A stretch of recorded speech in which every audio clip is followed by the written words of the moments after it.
Welcome back, audience, to the A24 On the Rocks podcast with me, your favorite host of all time. It's Kelly, back at it again. We're talking about Son of a Gun, I Spilled My Wine. Just kidding, that's the name of the movie. And I am drinking a nice glass of Pinot Grigio. Right after me, here's my lovely husband. I am Eric, and I'm also drinking a glass of Pinot Grigio. I think it's called Escape with Co. It says ESC C/O on the bottle, so I think that's what it's called. It's from California. Anyway, up next we have Kevin. Good evening, world. It's been a while. I'm back. Tonight I am drinking a old favorite, standby if you will, the Four Roses, a small batch Kentucky straight bourbon whiskey. Neat, because it feels like a good evening for some bourbon. And next we have my good friend. Hey, what up? It's your boy Blaze Fitzgerald Ryan the First. Tonight I'm finishing off the Jack Honey, and I put a little splash of OJ in it for flavoring, just because I'm weird like that. And unfortunately, much like a good Christmas, there is no cold tonight, so let's jump right in. Fortunately, somebody sat on his face and broke his nose. Poor Cole. That's what happens when you meet your OnlyFans favorite, you know? Raise your glass to Cole and his nose.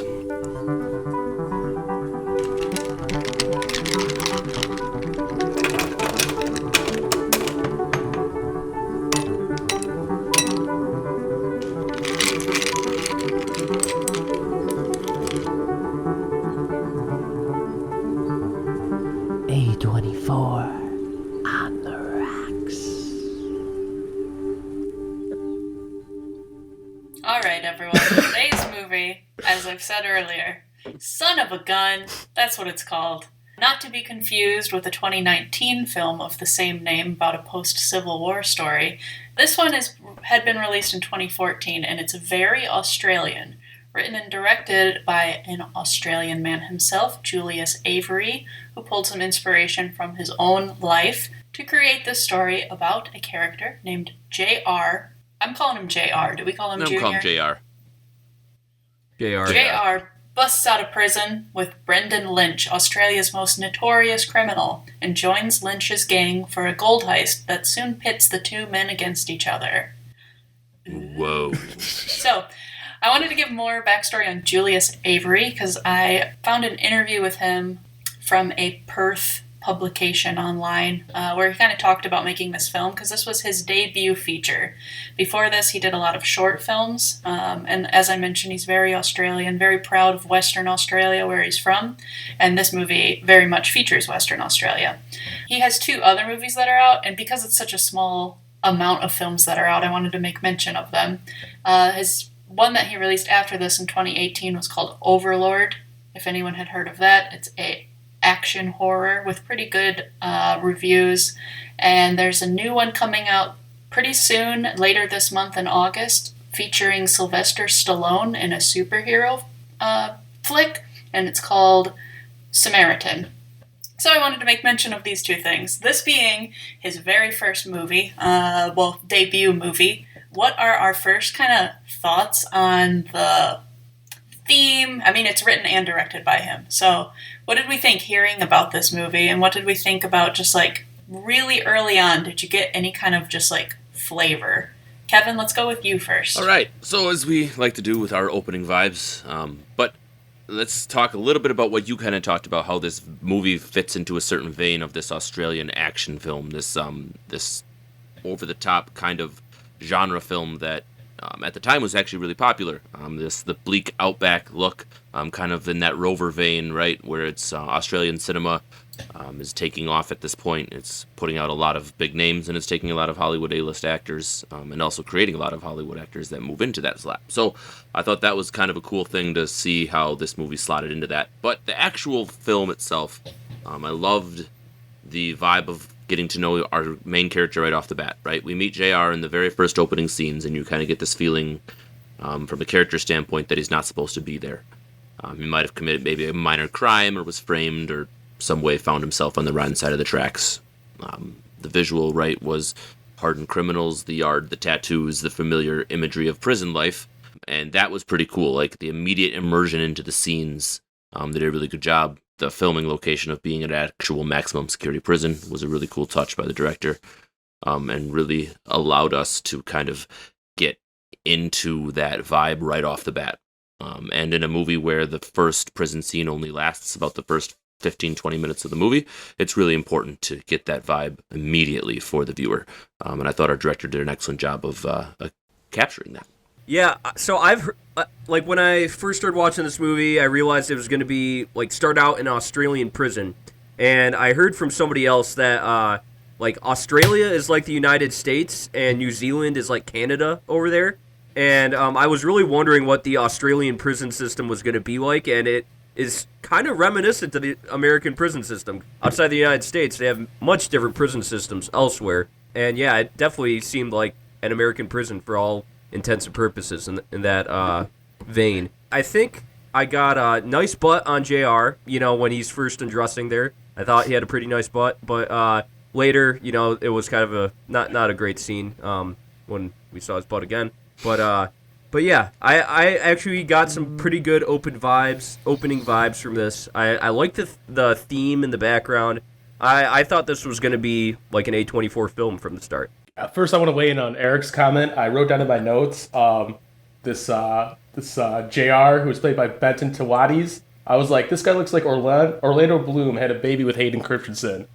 And then I put hot. So that's what I was. And it turns out he was Orlando Bloom's son in Dead Men Tell No Tales, Pirates of the Caribbean. So, I mean, go the man figure. has literally played Prince Charming in a movie. So, at this point... He gave me very, like, Justin Bieber kind of Yeah, I got look. Justin Bieber vibes, for sure. He's got those doe eyes. Oh, man, so good. Yeah, big old Anyways, eyes. yeah, so this is one of the few movies where I did actually some, like, behind-the-scenes research, because I know you guys usually do it, and I felt compelled. So I also read an interview by the director, Julius Avery, and what I found out was, after I watched the movie, where I'd, like, seen some of the beats before. So he was inspired by famed producer Michael Mann. Michael Mann, he produced Miami Vice, both the movie and the TV show, The Insider starring Al Pacino, and Heat starring Al Pacino. These, like, criminal, like, underbelly, like, but kind of, like, blown out over, like, the one big heist. Looking back on it, I can definitely see it's a spiritual successor of The Insider or Heat, for sure. And yeah, I thought just like Eric and Kevin were saying, the beginning was very, very interesting. The way they integrated him into prison life, the way he started out as, just a low-level offender, and he had to, quote-unquote, prove himself in front of Ewan McGregor's character, Brendan, to try to get his way into the underworld. I thought it was going to take a longer time in prison, which kind of surprises me, but I thought the way it was set up and from the beginning to where he is actually released, I thought it was a very interesting sequence of events. Yeah, I totally agree. I think that opening the movie with just, like, being immediately put into prison is good, like, for your audience to kind of immediately be in the same shoes as your character, as your main character. And I think that in previous episodes, I might have said, like, that's something that means a lot to me. I like to be on, like, the same kind of intro as who I'm going to follow through the movie. So I think that was a great thing, and it reminded me of A Clockwork Orange, how he gets put into prison about midway through the film, and it slows down the pacing and changes everything. And I was like, what if we just took that, put it at the beginning, and that's your slide into the movie? And it's also, like, the slowest part of it. So I thought that was great. It's also a great look at a theme that's going to carry us throughout the movie, which is just a brutal look at masculinity, specifically Australian masculinity, and where the strengths and negatives come from that. And there's a lot of negative that we see in those opening scenes. Kevin? Quick note on the opening. A small scene that I really enjoyed was when he was getting his hair cut there right at the beginning. You kind of have those big long locks and then it goes down. And in an interview with, how do you pronounce his name? I tried, but Brenton Thwaites, right? He said that was the actual barber in the prison that did that scene. So that was an authentic piece right there, kind of getting shaved and put him into the moment too. And as a method actor, like, that's got to be pretty cool, actually being put into that situation where, like, the actual barber of the jail that you're acting in is shaving your head and, like, throwing you in the cell. Like, I thought that was cool. that is a good tidbit. And I got that kind of vibe. I didn't look up that thought myself, but I was like, this is authentic. This looks like a real prison haircut to me. And I like that you made mention of that. Yeah. Okay, there's a big part about this movie that we haven't mentioned yet. And Blaze, you're talking about Al Pacino and these movies that inspired what would come of this one. There's this big name actor who's tied to this project. I don't know if you guys have heard of Ewan McGregor before. Who's that? Anakin, I have the high ground! Oh yeah, we screamed that before in this podcast. So Obi-Wan. more into this interview that I had been reading, and I can't thank that website enough for providing it. But the director himself said that the likelihood of this film happening without Ewan agreeing to be part of it would have been pretty slim. So it was huge that he became part of it. I wanted to ask you all, you guys, what did you think of this addition to the film, and what did you have as your first thoughts upon seeing Ewan McGregor in this role? Eric, I'll start with you this time.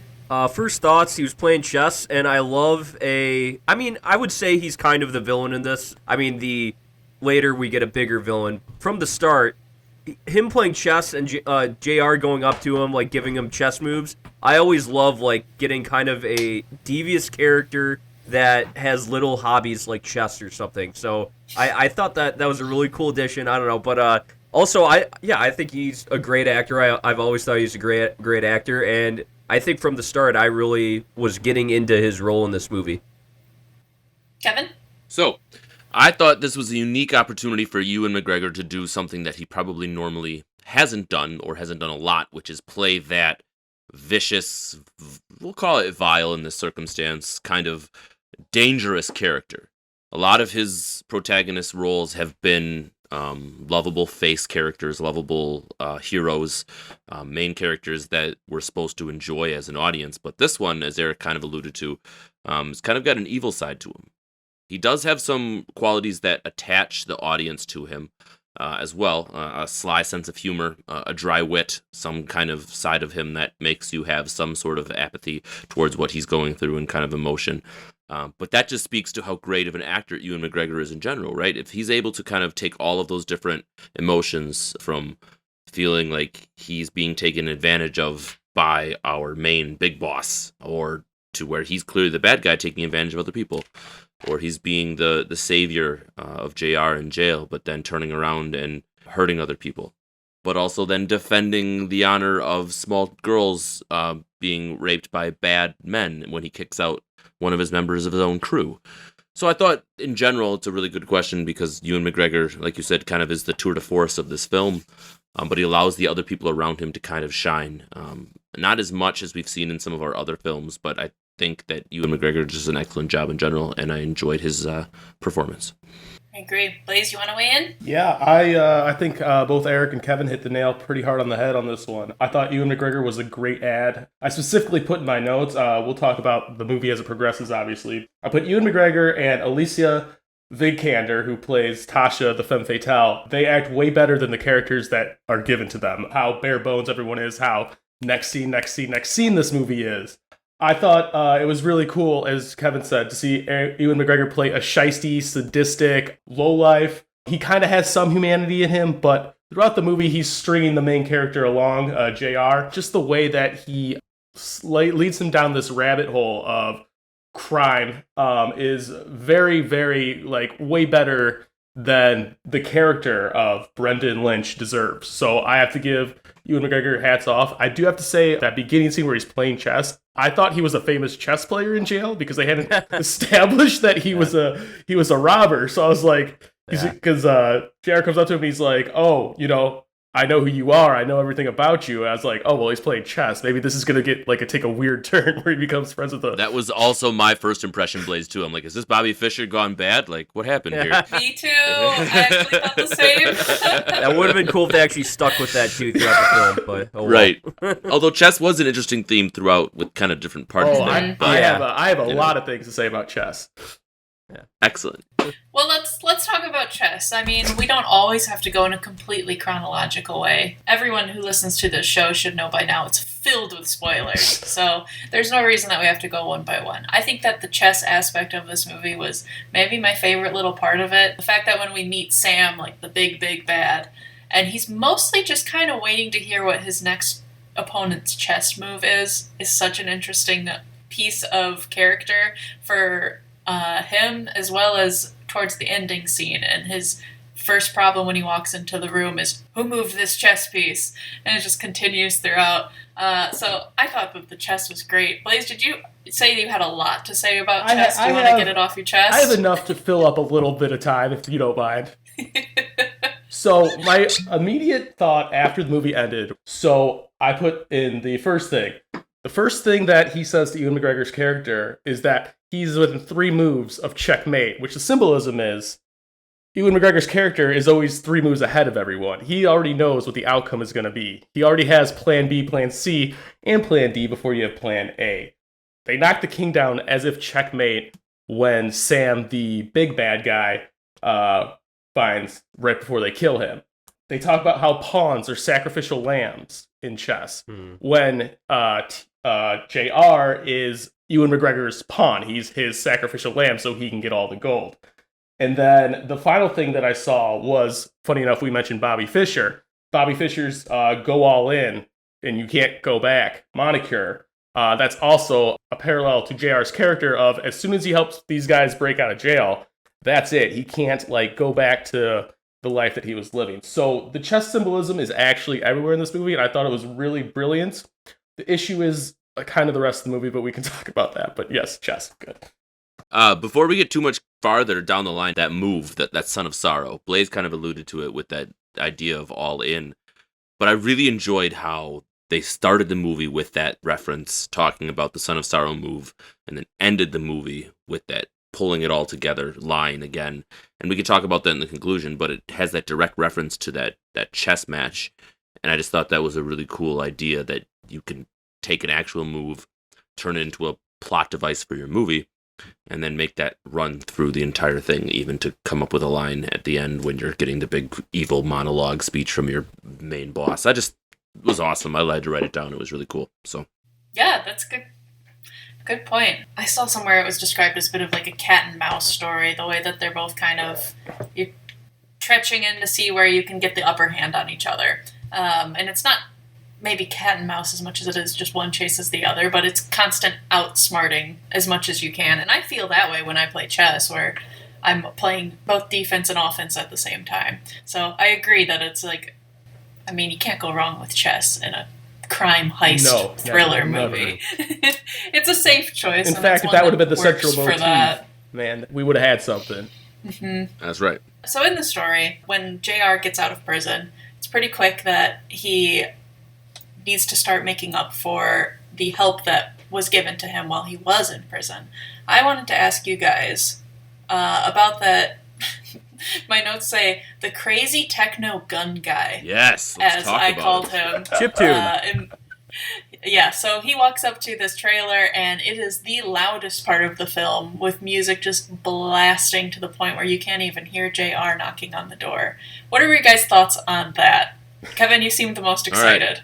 Yeah. I mean, so our Outback gun dealer, right? Our ecstasy-taking, rave-listening, gun-toting comedy relief of this fun movie. I enjoyed his character. I also enjoyed JR's play off of him almost more. This completely naive kid, he's 19-year-old, he has no idea what he's doing, he's joining organized crime for the first time. They say, here's a bunch of money, go buy guns from this dude in the middle of nowhere. And he gets there, and the rave music's going, like, put yourself in that kid's shoes. Like, he's now got a crime boss who's expecting him to buy a bunch of things that he has no idea what to do. And this guy comes to the door just high as hell, like, trying to offer him drugs. And the scene takes an awesome turn when they kind of have that bonding moment over shooting the guns together. And if you've ever made anything explode with a firearm, you kind of got a a moment where you're just like, whoa. It was very cool. I enjoyed that scene. I enjoyed that character. I thought that it was really cool. And the costume design was excellent for him as well, even down to the flies on his face as they're lining up the rifles. It was just a great scene in general, and I thought they did a good job. Yeah, Eric, you want to talk? You said chiptune, didn't you? Yeah, I think that was chiptune, right? Not techno. Like I know electronic music listeners really get in the weeds about what is chiptune. Chiptune is like video game music. Oh, it's but like 8-bit? video game electronic music, kind of. Like you'll hear 8-bit inspo and that kind of stuff. Yeah. Okay. I got that vibe. I don't know my techno very well, but I love that character. Taking ecstasy, just dealing guns, listening to chiptune. I wish we got more of him. And that scene where he was just like gave him the huge gun and was like, just go shoot, man, and he's just like. JR's just sitting there, and the gun is, like, bigger than his body, and he's, I don't know, just high off his ass, just shooting a gun, that was great. The bust out of prison following that was quite unrealistic, but I think that scene itself was a cool little reprieve before the action.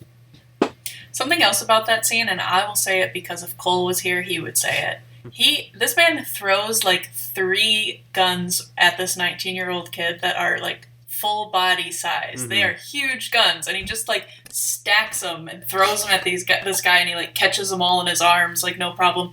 Aren't those like crazy heavy when you run out? Yeah. And it seemed like they were like he was like loading them up before he tossed them too. If Cole was here, he would point this out. So I have to do it for him. We're talking about how JR is 19, and Kevin, you're talking about how would you be able to do all this stuff when you're 19? My question, all of you have been 19-year-old guys. Surely, all of you would have been able to heist a helicopter, right? Yeah. Well, I think the other guy was driving, the pilot was still driving, right? You still had to be able to convince him with a gun to do it. In other crime movies, they will load up those guys with more drugs to, like, get them to get the courage to, like, go do something like that. But yeah, I felt that scene was super unrealistic from how he actually got out to landing a helicopter in a prison yard and getting somebody into the helicopter from the prison yard and just driving away. And not just one. It's all just 3 fine. people. Yeah, exactly. 3 people. Yeah, it's all just fine. Kind of unrealistic. Yeah, sadly, if Cole was here, I think he would really feel the rage of that scene. But I mean, yeah, unrealistic. Yeah, was that helicopter even rated for 5 people? Like, come on. Yeah, probably. Let's be honest here. I don't think so. And there was like this moment in the film too, where like Ewan McGregor was like way back here, still shooting prison guards. Everyone else was already on the helicopter, and I was like, oh no, they left him behind. And then they're flying, and he was actually in there shooting. And I was like, I'm not really sure when that happened. Although I will. Blaze, were you gonna say something? I interrupted. Blaze first before I throw my tidbit. Oh, I was just basically going to sort of agree with you guys, half agree. I do believe that it was super duper unrealistic, and I wish they would have spent more time on JR's character development than maybe actually showing what happened. I think it would have been cool if he bought the guns, got to the airfield, and then, like, deep breath, and then, then they're all back together. But I do have to say that the writer, who I believe is also the director, Julius Avery, yes, he did a very good job at making it believable in the fact that Ewan McGregor's characters thought of everything that would make this unrealistic, unbelievable event happen. So it did help push me along. I can totally understand what you guys are saying. Like, even just hearing now, like, when is the helicopter going to land in a prison yard? But, like I said, the way that the dots were, like, laid out for the breakout, it was at least grounded in that reality is, Yeah, absolutely. He did a really good job of making sure we believed that it could happen in the moment. Yeah, looking back on it from a movie reviewer and from a technical aspect, absolutely. But in the moment, I didn't have that moment like, that could never happen. I was actually invested on whether or not they were going to escape and that JR was going to successfully help them break out. On that whole bit, I was listening to another interview with Ewan McGregor on this, and he said that when they were doing the filming for this particular scene, they didn't use stuntmen for that spot, because you have zoom-ins on Ewan McGregor with that gun shooting at those people with the helicopter. He said the pilot basically said, all right, buckle up and hold on, as he's like pitching forward and back and forth, and he didn't have any experience doing that type of stuff, so he really enjoyed that scene in particular. That's so funny. Kind of just the ridiculous of it, yeah. That's great. That's pretty crazy. All right, so our merry gang of gentlemen escapes from prison, and the first thing they do, as Kevin had said, they hear themselves on the radio, and they decide to leave for lack of a better term, and what he is, they leave the rapist out to dry, which was like, I kind of like that they included this bit, so we've got men that have some morals, and they're going to stand by them, and they're going to take justice however they feel like. It just was like a quick little thing that they added that kind of told you more about the characters that we're going to continue to follow. Then we meet Big Bad Sam and the rest of his merry gang of gentlemen, as I'm going to keep calling them. And then we also meet Tasha, the one female that you're going to have in a male-dominated action flick. So we meet some other characters. We also meet Sam's like little lapdog named Josh. Josh was a standout character to me right from the beginning when he pretends that he has Tourette's by calling JR the F slur multiple times. Any thoughts on any of the mentions of these characters that I just brought in? Kevin, is that a hand raise? Or? Yeah, that is. But like, I feel like each one of those characters you mentioned may need a different spot. I don't want to talk about Tasha in the same vein that I want to talk about Josh, because I feel like they both bring different things. So I'll talk about Josh because I thought he was an interesting character. So yes, the nephew of Sam, the guy who gets included in everything because of his ties to the family. We've seen that character in cinema and story and film and TV 100 times, but the way you make it unique is the way you have that character act. And that whining, sniveling dude was just excellent at making me want to get him pistol whipped at every occasion. And when it finally happened, it was one of those hell yeah moments. And that was just good. Good on the actor, good on Ewan McGregor for setting up that moment, good on the writing team. Like, I was supposed to be on the gold duty. Like, the way he just whined it, it was just perfect. I really enjoyed his kind of contributing factor. And even after they get back, after they're almost dying, he's still whining about not being on duty and, like, is bleeding out the face. I just, like you said, he was a notable character. He did what he needed to do, and he was a major plot mover. Like, without him in the gold heist, we don't have the resolution that we have in that film. So he was very necessary in it, and he did a great job. Very much, very much. Eric or Blaze, you want to weigh in on Josh? Did a good job of being hated. I think he was a good supporting character to shit on, for lack of a better term, throughout the movie. Yeah, I thought he, like most other characters, I thought he was way too one-dimensional. He was really just nothing more than a plot driver. He was the sniveling little nephew punk, and that's all he did, and he did a really good job when he pushed him in the pool when he didn't know how to swim. It pissed me off, and it pissed me off more when I found out that he couldn't swim. So, it's good to see him get his just desserts at the end, but other than that, just like everyone else, he's a one-dimensional plot character. He does this because movie needs to go here. So, that's my thoughts on it. Yeah. Josh gave me very, one of, kid at the Charlie's Chocolate Factory, just like, please, can I have some more chocolates? No. And then we have Tasha, who is as I said earlier, she's the female character, so she's here too. For me, Blaze, you're talking about one-dimensional characters. This is another one where I think that the writing of this movie was such a strong point, but when it came to Tasha, it was the major fall for me. There was not enough there. It was a clear instance of a woman written by a man, and I'm so sorry to say that to the director because he did a great job otherwise, but just not a lot going for me there, and I feel like they tried to turn it around by the end with her and tried to bring this big twist right at the end of the film, and I'm sorry I'm jumping ahead, but they bring it where she's on the phone, she says, "Never trust a woman, you were right," and it's like, what is that line? It sends shivers down my spine even speaking it right now. Anyways, I wanted to just talk about Tasha is what I'm trying to say. Eric, you go first on this one. So when we first met Tasha, I could already tell this was the damsel in distress character that was going to lead to a star-crossed lover plot, and it was very cliche. And you're right, she made the character not her, the director and writer made the character very one-dimensional. She's like every other damsel distress I've seen in a crime movie.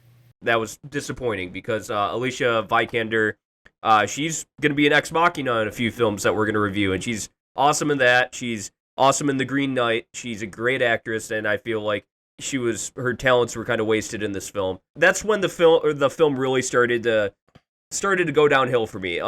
I wouldn't say it's as bad as like Revenge of the Green Dragons and making the female character one-dimensional. Good comparison. Yeah, but it's that kind of same idea where they needed to add more depth to her for me to make her a believable character. And one more point here. I kind of was hoping this film was going to be about how the prison system, especially when you have like the kind of prison system they have in Australia and in the United States, how it creates more convicts, how a lot of people that are in prison end up going back to prison because they get in with gangs when they get in prison, and then they, get in with more crime. And that's what I hoped it was going to be about, but they really took a left turn when they introduced Tasha and when they started going into the rest of the film.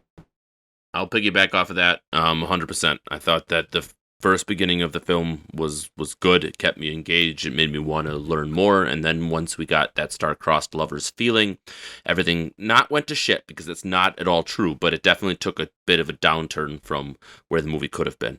I haven't seen Scarface in a while, but it was my first immediate thought was the female protagonist in Scarface. The same idea, right? Anytime there's a damsel in distress involved in a gangster film, one way or another, we kind of see the same tropes where you are the property of said mobster, and the idea, I always think about it from the context of Romeo and Juliet in all of these films, right? The two lovers that are not supposed to be together because of circumstances, and then plot revolves around said two lovers.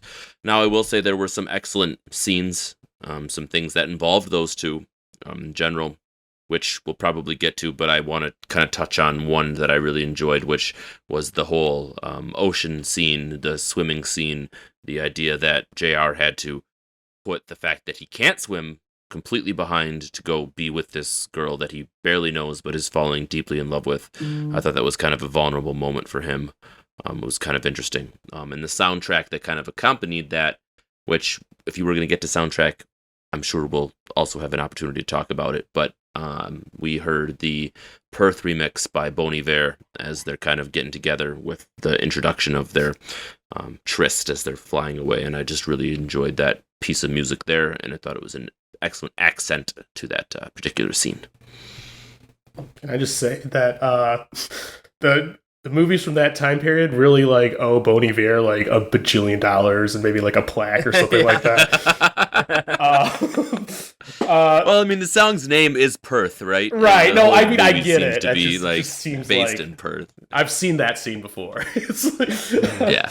I do think Alicia Vikander, as Eric said, I think she is amazing in Ex Machina. I put that down. But she really did.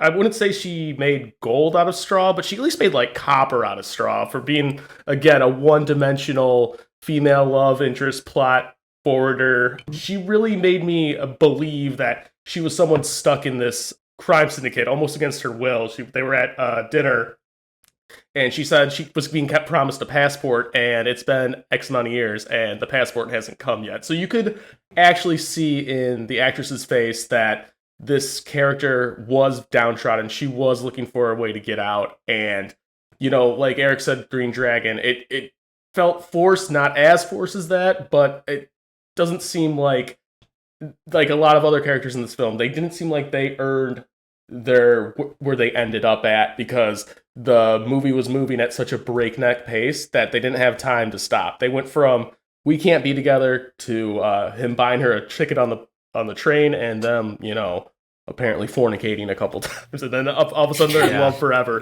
Then at the end of the movie, they're bonobos and they love each other forever, and that's bonobos. I'm gonna use that word for the rest of my life. We should probably talk about monkeys now, I guess, right? Yeah, so I of course have that question written down.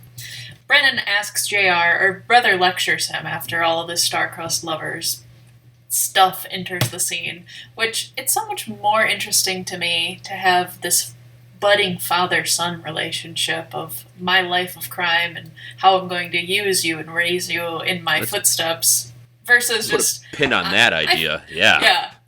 And it's just like, let's just put that aside because we got a girl. So, but anyway, in father and son kind of advice, he tells JR that humans descended from two kinds of monkeys.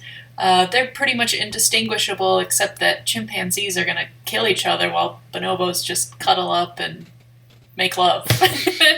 He's like, you're going to decide which one that you've descended from, if whether you know or not already. That becomes then a theme that they'll come back to him later. I was going to ask all of you, are you a chimpanzee or a bonobo yourself? Kelly, I think you know which one I am, so. I am 100% No, a bonobo. Eric, I think the audience needs to know what Kelly thinks you are, or vice versa. Yeah, Kelly, what do you think I am? Actually, let's pose this question back to you. Ooh. Is there a right or wrong answer? Aha! There's not a wrong answer. I'm not even gonna go. Go ahead. Oh, all right. This is too much. Eric and I are both lovers. We're not fighters. I think all four of us. I think I'm a bonobo. I would say I'm a bonobo for sure. I'm 100% a bonobo. My spirit animal is a walrus, and my aura is bonobo. Ooh. I have somebody for you to meet that he has a walrus suit at his house. Oh, in Canada? All right. Oh, Cole, that's where he went. I don't know if there was a question there or not, other than if we're chimpanzee or bonobos. But Kelly, bonobo? that's right. Well, we answered that. We can expand on let's expand on the theme there of chimps and Always bonobos. expand on the theme. Okay, I want to talk about father figures at some point in this as well, if we want to do that now or later. But I have a theory that I want to share with all of you. I think that Brendan, is that his name, right? Brendan, is the father of Tasha. And that earlier in their life, there's a couple evidence. We see the line where she mentions being a father figure directly to his face, and he laughs. And then we also see kind of the moment where he's kind of protecting, where he slaps her in the face and says, "You'll do what you're told." That felt very fatherly to me, and not just "I'm going to slap you around" moment. Whether or not there's any other evidence, I just thought that was a cool part, and I believed it from the moment that I saw it at the beginning of the film, so I viewed it in that lens, that I thought that Ewan McGregor's character was the father of Tasha's character. I definitely hear where you're going, because I had that first thought with you're going to be father to this guy. But she clearly has like a Russian or Irish. Eastern European accent. She sounded Irish to me. I thought it was Russian. Brendan is Scottish. Yeah. In real life, she she's sounds Swedish. Russian to me. But, yeah. Okay. And then he sounds very Scottish to me, so I was like, probably. Yeah, that was probably. But if she was raised around, let's say, that Russian guy in the gang, because father was clearly distant and away because he is not active in her life, she may have been imprisonated early. I don't know. Right? Yeah, I'm grasping at straws here. I'm gonna just go with that. Well, that's fine, because everyone character is grasping at straws, so it's okay. Anyone could be anything in this movie. I actually. But yeah, I think the theme of chimp and bonobo, it does go back to your what you said originally, Kelly, the kind of toxic masculinity that they're trying to show with these kind of people. It's like you can only be one thing or the other. You can only be extremely masculine male that fights, or you're going to be like for lack of a better word, a snowflake that or just a lover, I guess. But like what probably overly masculine people would call a snowflake. It's you can only be one or the other, and that isn't really true in life. You can be anywhere in between too. And the movie proves that, right? If our main character succeeds and goes off into the sunset with the pile of gold and the women and says, "I'm a bonobo, fuck you," that shows that that's still a way to live and still something that we should be striving for as humans, and that it doesn't need to be aggressiveness or die. So yeah. What are you, alpha or Right, beta, so- bro? Yeah, exactly. Alpha or beta. Right. That's What are and you? then Yeah. what's the Sigma is the other one. Sigma. Sigma Yeah. is the... Sigma's both. Sigma's both. Sigma's both. And yeah, I mean, if you want to dwindle down, people's masculinity, quote unquote, to all three categories, then yeah, we're, it's just not realistic. I don't. Right. You can't do that. Okay, so we're rounding out on the edge of following everything by the story. What do we think on the ending? There's this twist. Brennan's going to FJR over and say, you can take this very small amount of the cut that we all work together to get. And I know I skipped over the whole gold heist, but that happens as well. Dude, we can go back Yeah. to that if we want to. Though. It was so happens. inventive. Oh my god, I can't believe we're skipping over it. Okay, I we mean, can go back. sarcasm Please, for our viewers. you lead this part. You lead this part. No, Let's I start with thought the it heist. was very, very like a cool heist, so to speak. It's not like they're just going into a bank and something went wrong. They're actually going to a mine. They have to like plan it all up to like where they get in with like the morning shift, and then they have to watch the motherfuckers like pour the gold. And they're like, how much time we got? How much time till it sets? Oh, 5 minutes. Like, that was so much cooler than them going to in a vault and, like, putting a guard at, Agreed. I thought it was such a, Yep. like, How many times have we seen that? people pour gold? No, I agree. Oh, I think, okay. how many times have we seen the open the vault? Yeah, thing? yeah. I think, Like, it no, wasn't you like actually your nailed it. average bank robbery. I thought that was so cool and Yeah. inventive. And I put that the car chase scene at the end of it was cool as well. Yeah. Because I like that they went out of the way to like go get this pro race car driver that like clearly Yes. has worked with them before and is ready to work with them again at any given time. And he's just like, "When did you get out? Okay, I'm in." Mhm. That was a good ad as well. yeah. You know what? A cool thing about it. That actor / person is a pro race car driver himself, and they just actually pulled him in and said, "Hey, you want to be in this scene because you're Nice. really good at driving stuff, and we need a driver for this." And he's like, "Why not?" That's So awesome. it kind of worked out perfectly in that circumstance. That's awesome. I also really like the heist scene. I think where we're gonna end, or where I'm gonna end up with this. There's parts of this film I really enjoyed, and other parts I felt if they applied the creativity and inventiveness of that heist scene to the other characters, or all the characters that were in the heist scene, then this film would have been much better. Sadly, they did not. Also, yeah, even after the heist scene, when Sterlo gets shot, JR looks at the kids playing basketball, and that was like a good metaphor for innocence being lost. Yeah. Like that. I was There just was that another kid scene- 5 years ago. And yeah. with the squirt gun, where he's just looking at the squirt gun, and there's nothing else, just him in the chair and the squirt Yeah. gun. And he's just kind of looking at it. I thought it was a really good metaphor too, like that innocence, that comparison to the gun that he's been using Yeah. in real life versus the kids and all of that. Back to the heist scene, I also really enjoyed it, but I thought that was a kind of a cool part where we talked about it earlier with bringing in the nephew, right, and just kind of how that whole thing played out. Dropping of the torch, I thought that was kind of an interesting aspect, right? Like, oh, maybe or not, we're gonna get busted by something as simple as a flashlight, and then of course we kind of see how the whole thing plays out in the end there. But it was a good scene. I enjoyed it. Yeah, it was another interesting call out of morality as well, of like, do not harm anybody. If you do, Yeah. shoot them in the leg, but seriously, do not harm them. Blaze? Do you guys think it was on purpose that JR was wearing a monkey mask, like a chip mask? Oh, yeah, of course. Oh, I didn't even think about that True. until right now. That Because he great. was pretending Yeah, to be a chip cool. when he's actually a bonobo. Yes. Yeah. Oh, I like that. Oh, I love my Like on-the-fly that. theories. That was good. That was a good one. Anyways, great scene. Good scene. Yeah. Okay, I'm glad that we did touch on the heist. It would have been wrong for me I'm to so just skip glad we over did that. too. All right. Why would I do something like that? How dare you, Kelly? How dare you? It's a 6 I episode was going to suspension. skip to the end, though. Okay. This time I'll do it for real. That's fair. We have a twist, and Brennan, after all they've been through, is ready to tell JR he only gets a small cut. And JR says, "Actually, I have all of the money. Ha ha ha ha, my girl's on the beach." You fucking What do what? we think of that You what, twist? mate? And like, Yeah, it kind of, I don't know. For me, it was kind of weird. It was very weird for me that he tackled him off the boat and the dude was immediately drowned and unconscious. Like, immediately. He can't That was swim. weird. Tackled So what- him, I don't know and how, then he was how that done. happened. Yeah. He can't It's like, swim. wait, what? Wait. I thought what? maybe he Did you couldn't just, like, swim, inhale but a no, whole he was shit like ton of passed water out and- in the water. Yeah. He can't That was like swim. immediately. He must have just inhaled it. Yeah. And like, that was it. Taking I don't know, I establishing took it What I as said- he can't swim. immediately. Ah. what I had said is, I was like, we've been told many times he can't swim. I'm like, this is like his third time getting dunked in the water. He's just like, Yeah. I give up. Yeah. That's enough. I'm not even going to pretend to swim this time. And Yeah, Eric's it's like, like, all right, we just- surely he got knocked out. Yeah. Yeah.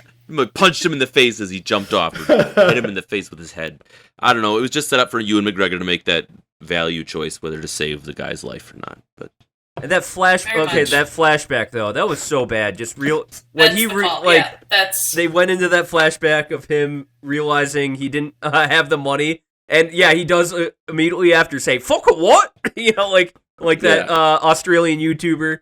Yeah, it was just so cheesy. You can't just wrap up all that in a flashback. It's like Usual Suspects, but like done completely wrong. And I mean, Usual Suspects gets a lot of hate now too. But either way, just the flashback. Come on, it's just way too easy to do that. You can't stop it. Say I was relieved that there was no death at the end of that movie. Personally, I was glad that both their characters survived. I was glad that all three of them survived and rode off into the sunset. I thought that it was a happy ending in general, and I was pleased. And we can talk about that in a review and on that. But from that very moment, I was glad that neither of them got their head blown off in that particular scene. Too tidy for me, I think. I don't know. I just felt the ending was very tidy. They wanted to make everyone happy, and JR, he was a convict on the run. He's just able to go live out his life. I know we have, like, I'm talking about suspending disbelief in movies. We've talked about that ever since we started this, but there's a line there where I couldn't believe that he would just be able to, avoid the cops the rest of his life, too, and just be happy, but, whatever. Yeah. Well, that's what the sequel's for. Yeah. Can I just talk about the non-twist for a second? Mm-hmm. First of all, I completely agree with Eric. That flashback was the most unnecessary use of flashback in a long time. I put, what if Ocean's 11 was bad and we all knew how they'd rob the bank? It's, I didn't believe he went to get a candy bar. I knew she was going to be around. She wasn't just going to leave the movie. So I was like, something's going on here. Then they told us. And then again, I kind of agree with Eric about how tidy it was. Was Ewan McGregor supposed to be the thief with the heart of gold? Because he didn't really seem like it. It didn't really seem like he was going to go through with killing JR until something happened at the end, until he saved him from drowning. And until he found out he didn't have his gold anymore, and he's like, "Oh shit!" He was like, "I'll give you 350,000." That's what he said, and he was gonna spare him. That's right. But give him nothing. Yes, sorry. It's just weird to me because they set him up to be the sadistic piece of shit. Like, he'll shoot at cops for no reason, just because they're leaving in a helicopter. He'll shoot Sam cold-blooded in the chest.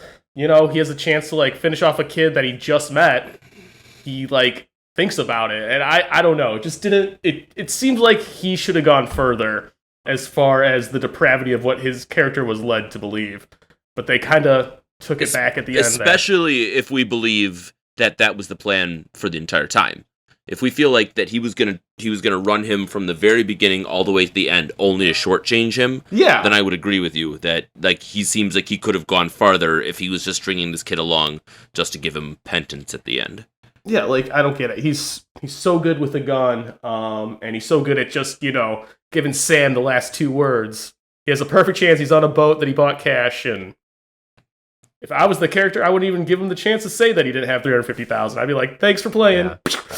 So there were moments where he went sadistic, but then there were other moments where he's like, "Hey, wait, I have a code." And I think he did say about the cops only shoot at their legs or something, right? He did say that. Although I will say that makes the character kind of deep, though, doesn't it? If he has this kind of different variance he has that sadistic side of him where he'll just shoot Sam straight in the chest, but then he'll also have this code of ethics. My issue is that they gave so little care to these characters as far as writing them as actual people, that if he's going to be one way, he has to be this one way, and he can't deviate, because the entire character that we learned throughout the movie, you can't just swerve. You can't throw a guy in a freezer for 3 hours, just to find out where a key goes to, and then be like, I just wanted to give you $350,000. That's I don't know. Yeah. I suppose you're right. There was not as much consistency. As Eric from said, that it was side too of it. tidy. It was too clean. And how many great crime movies like this does everyone end up with what they wanted? none. So Yeah. Right, True. Yeah. none. Good And point. it felt like I agree that the flashback was just like insulting to the audience. And also, the only part of it that we ever had any inclination that JR was up to something was the chocolate bar scene. And then they act Yeah. like all this other stuff happened before our eyes that never happened. So you can give your audience some breadcrumbs. Like, let a few of them figure it out watching the movie, because then you feel real good when you have figured it out. They gave us like one thing, and it's like, work with that. And also, Tasha's back. She was here the whole time. She didn't run away when she only found out she was only worth $100 a day or something, or whatever that scene was.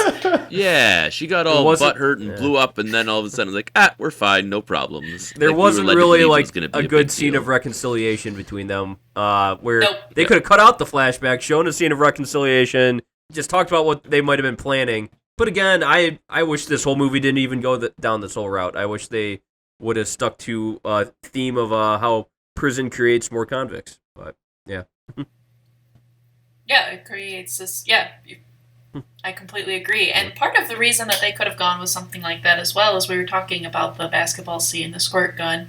And it's like this 19-year-old kid who's way in over his head at that point, who's like looking at, this is what my life probably should be like right now. I should be playing basketball with my friends. I should be getting an education. I shouldn't be holding multiple forms of firearm that the military uses. So I agree with you on that. Something else we have to point out. Every time I host, I tend to just talk through the story. I want to talk about characters, but I want to touch on cinematography real quick, and I want to give my thoughts, which was, I immediately with this movie was thinking about the Rover, and I can't help but compare it. The Rover does a great job of giving me like gritty Australia, and it seems hot, and it seems difficult, and there's this rugged terrain, and people look rugged. Outside of, in this movie, I like the monkey mask in Event. That was the perfectly squared in the middle shot of like him like ready to jump down any second. Great. That's my favorite shot. Other than that, though, this movie, like, nothing cinematography-wise really stood out to me as like, whoa, what a film. It just kind of felt like a TV thriller crime drama for most of the rest of as far as shots, color, lighting, any of those kind of decisions went. But I wanted to open up this floor and ask what you all think.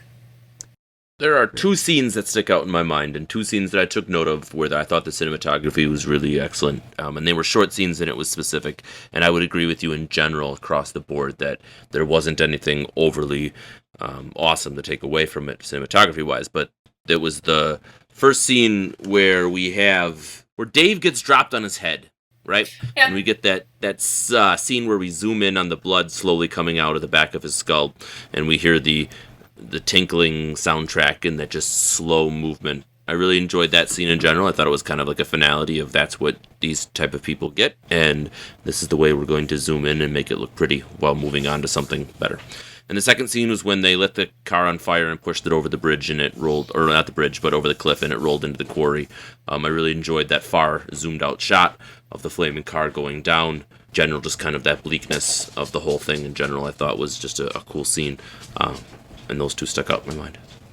Those are two really good call-outs. yeah, I was gonna say Thanks. the fire car scene because that's how I want to die now. That'd be a cool funeral.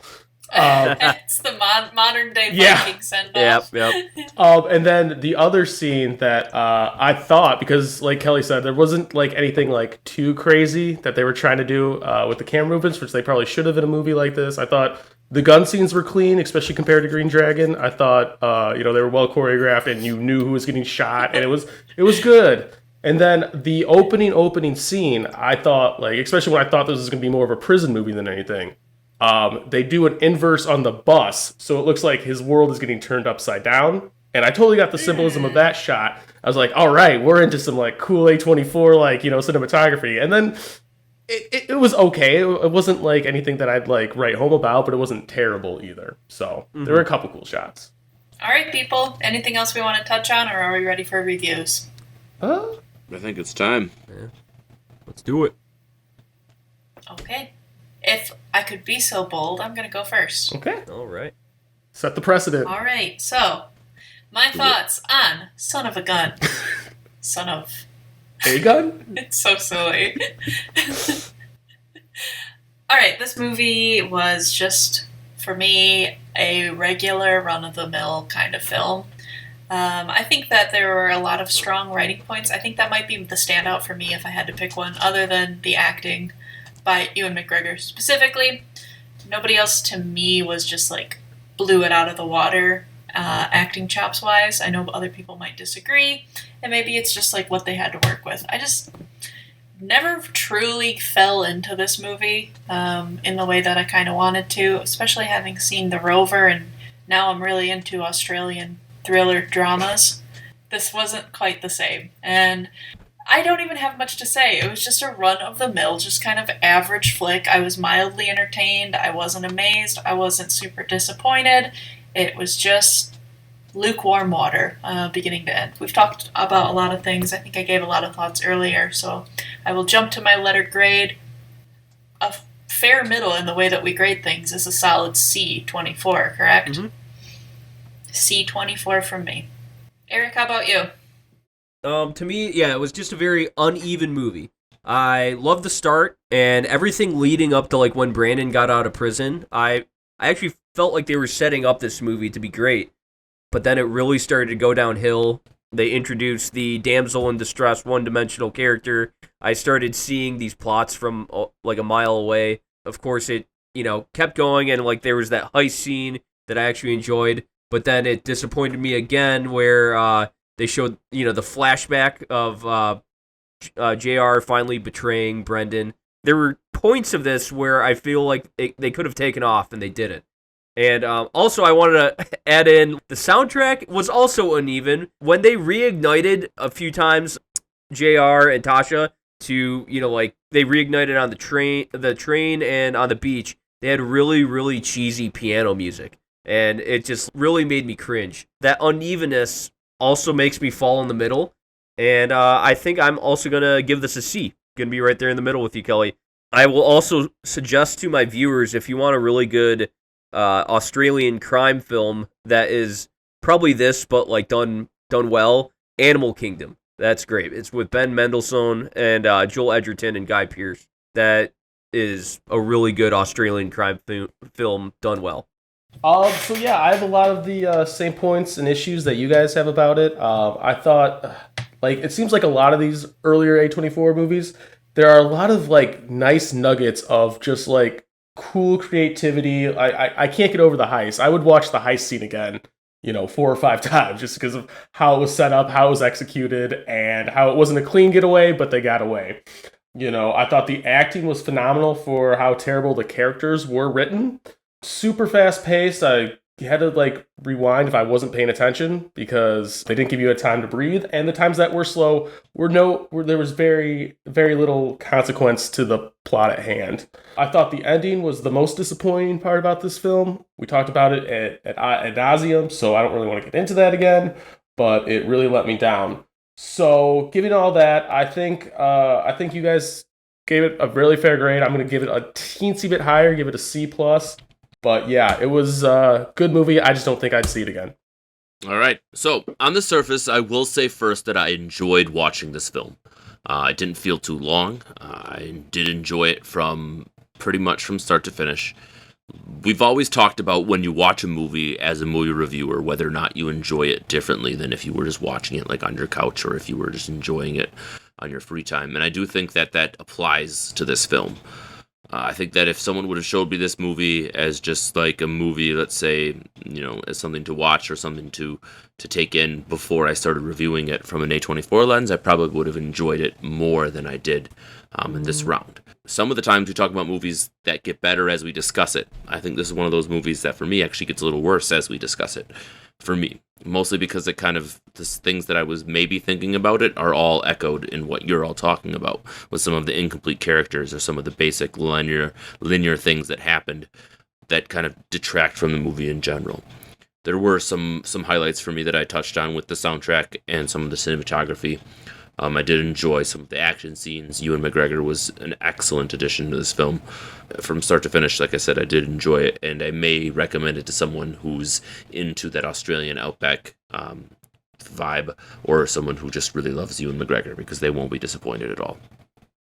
At the end, I have to give it probably a C+, a 24, mostly because it doesn't really fulfill any A24 vibes at all. It definitely has some detractors from it from a story standpoint, and some of our lesser characters, but some of the acting does bring it up for me. So we'll leave it at that C+, and we'll go from there. All right. That was solid all around. I completely agree that this movie for me got worse when talking about it. Yeah. Where everything else we talk about, I usually am like, oh yeah, I do appreciate that a little bit, and it brings me up. This one brought me down. Yeah. Well, because, like, I think it sucked because it sucked, but, like, there was so much potential in it, because you're like, this part was cool, and then you're like, but, and then you're like, oh, it's just this big, long, but that was cool, but, so, you know, the highs were high and the lows were really low for me, so. A jump rope of film. Kelly, you want to give our listeners a funny story of when I said, you fucking what around your parents? Okay, so settle in, everyone. Here's a story about Eric around my parents. My parents don't drink. My parents don't cuss. My parents don't smoke. They don't do nothing wrong. And Eric and I are dating, and we're playing cards, Dutch Blitz, if you must know. And my parents and I also do a lot of accents, and Eric wants to join in as well. And we're going back and forth, and we keep going, you what? You what? You what? And finally Eric just drops in hard and heavy, you fucking what? And then goes, I'm sorry. Oops, and no one said anything. Yeah. It just weighed on. I'm sure I lit up completely red. That's Eric so probably funny. You did too. Yeah, I got And we just super red for sure. And it just moved on like nothing even happened. Fucking All right, well, you fucking what, mate?